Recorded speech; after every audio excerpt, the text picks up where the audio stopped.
Hello students, welcome to a lesson here through the virtual training center of the Brihan Mumbai Mahanagar Palika, and my name is Shraddha teacher and I am teaching you this lesson under the work from home sessions. Okay, so in this lesson today we are going to do a chapter in history, and the name of the chapter is Europe and India. So these are two different continents, and we are quite far away also from each other. So this is an outline map of Europe for you, and this is an outline map of India for us. Now this year, children, in standard 8th, we are going to talk about modern Indian history. So when we talk about history of modern India, it is very necessary to understand that there were so many things related to this particular continent, Europe, which affected the history of India. The very first thing was the Europeans, that is the British, the French, the Portuguese, etc. They came and they established their colonies in our country. Now, what led to the establishment of these colonies, or as we call it, imperialism, and how this imperialism impacted our country, and what were the other reasons which led the Europeans to search for places where they could go and settle down, or where they could exercise their powers. So all these things we will come to know when we talk about Europe, and then we will try and connect those incidents to things which happened in our country, India. So today's lesson, you're going to talk a lot about things which happened in Europe between the 13th and the 16th century. Okay, so there are many things which we have to talk about when we talk about the happenings which happened in Europe. So you have the Renaissance period which happened in Europe. You have the intellectual revolution which happened in Europe. Then there was the industrial revolution, and because of the industrial revolution there was a rise of capitalism. And because capitalism rose, that is, factories started, people started working on machines, there was mass production.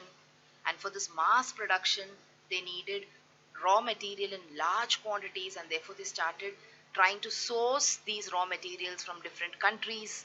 And that is how they started getting imperialistic in nature. And then they went to countries and they started staying there, they established their colonies there. That is how colonialism started. So a lot of these things, if you see, for example, imperialism, colonialism, all this is closely related to India. Even though these things happened in Europe, all these things are very closely related, or in one way or the other, directly or indirectly connected to the history of modern India.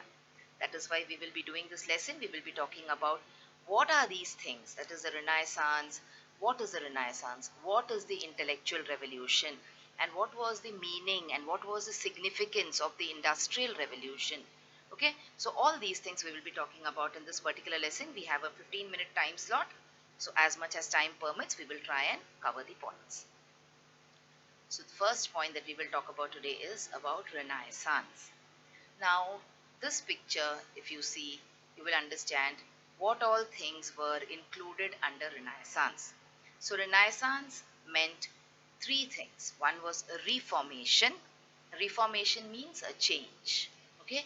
The other was religious reform. Religious reform means a major change in the way religion was perceived, or how people considered religion as a part of their life.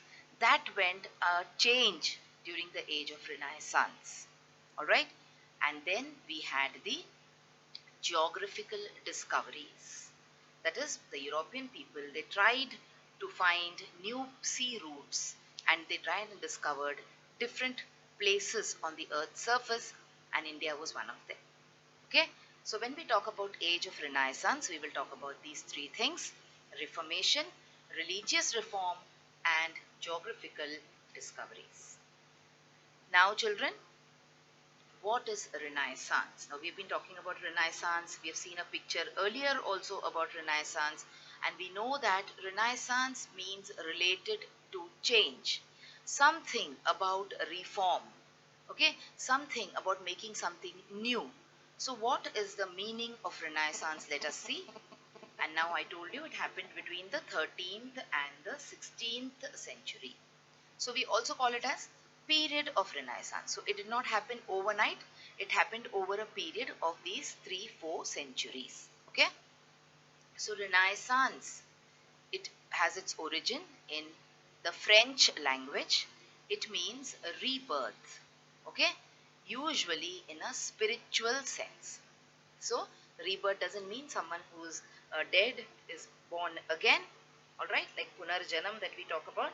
But rebirth here means in the spiritual sense. That is, your soul is awakened again. Your soul, which was sleeping, has been awakened. Your spirits, which were believing in something else, has been reborn. Your faith has been reborn. So Renaissance is another word for rebirth. Okay? And the Renaissance period in Western history, it was a cultural movement. Cultural in the sense it included things like art, it included things like literature, religion. Okay? So it was not only something which dealt with money or with science and technology. It was a cultural movement, and it began in Florence in Italy, and it spread through most of Europe. Okay, so most parts of Europe came under the influence of the age of Renaissance. Now, let us talk about what is a Reformation.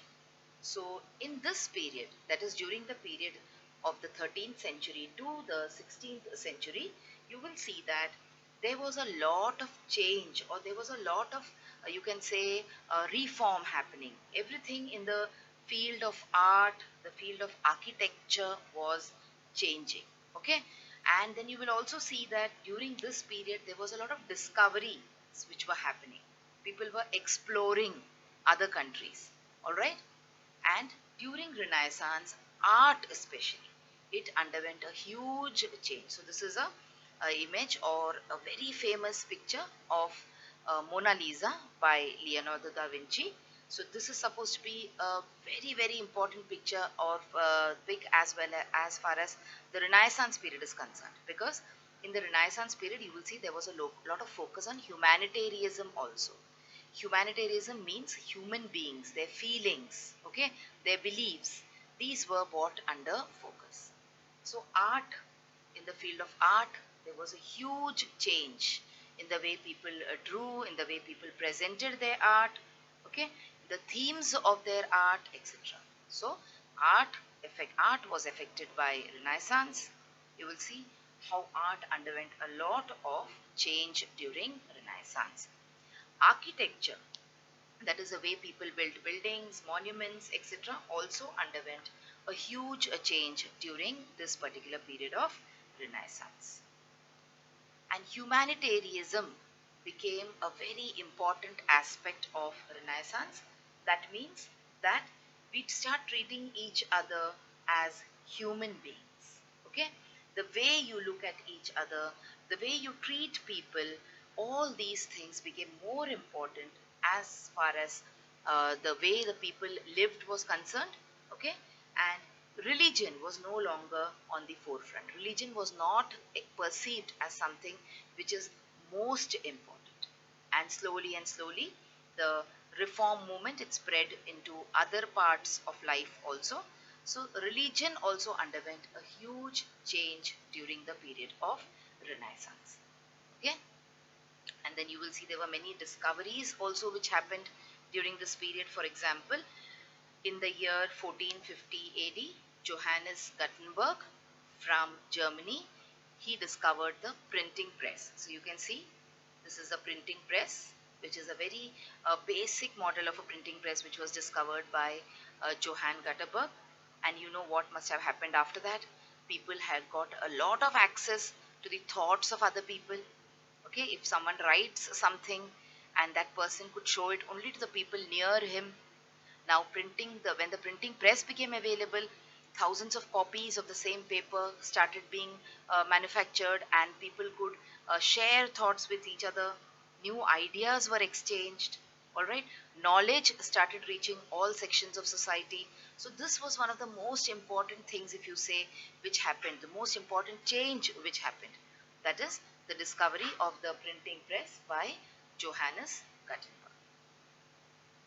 See, this is a model of the printing press which was invented by him. Alright. Now in today's times you will see a modern and ultra modern kind of printing presses. You even have these kind of machines at home. You have printers at home. Isn't it now? But in the ancient times this was what they had. Alright. Now let us talk a little bit about religious reform movement before we go on and talk about geographical discoveries. So under the religious reform movement, people suddenly started realizing that the Roman Catholic Church, instead of promoting religion, instead of making people, instead of showing people the way to God, it was actually being oppressive and it was harassing the common people, especially the Christian priests.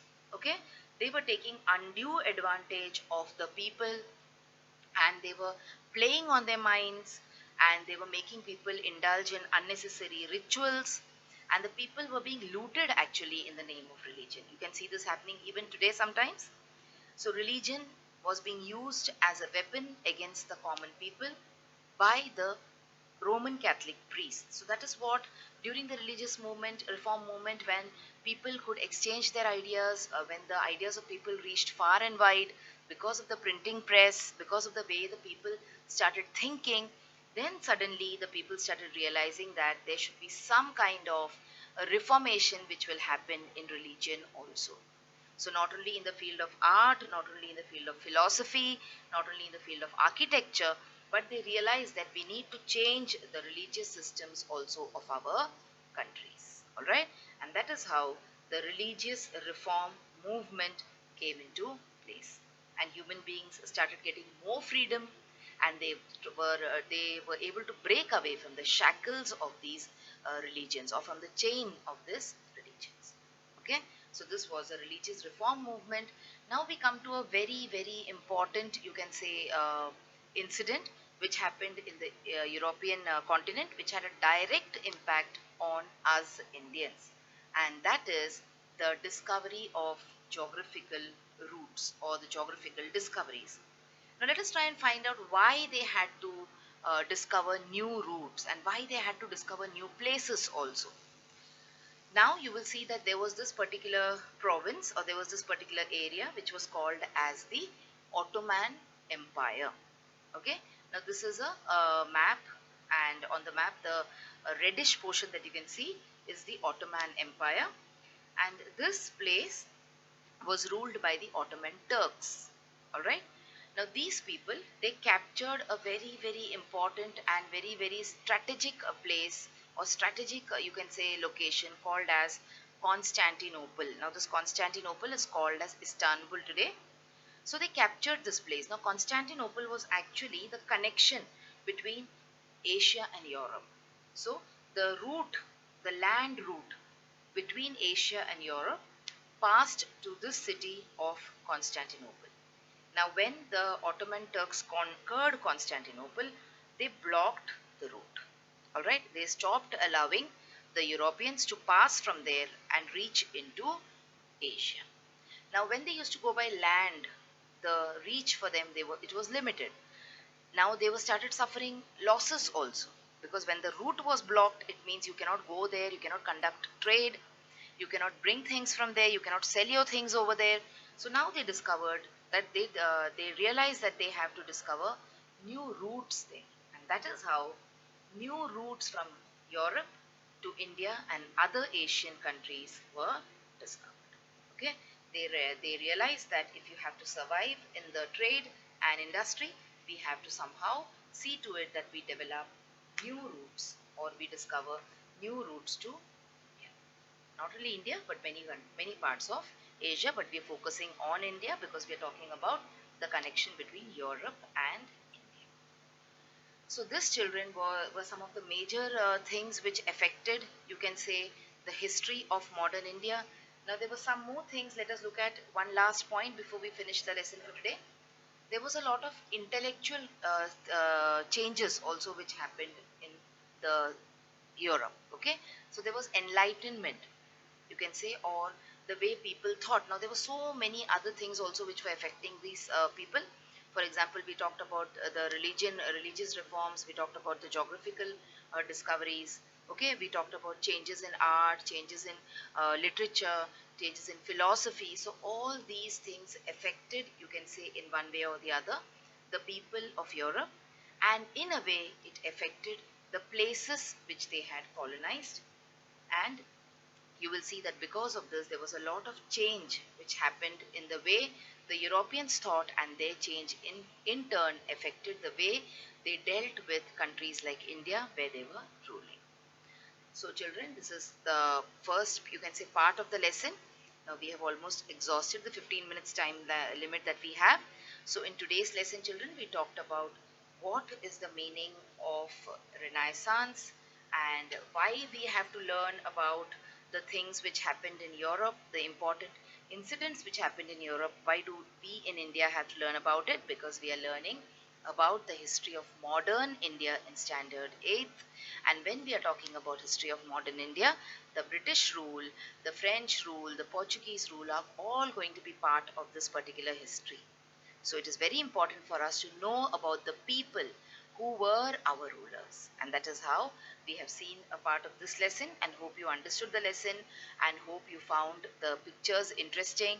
Okay, so let's meet again next time for another lesson in social studies. So here is Shraddha teacher saying bye from the virtual training center of the Brihan Mumbai Mahanagar Palika.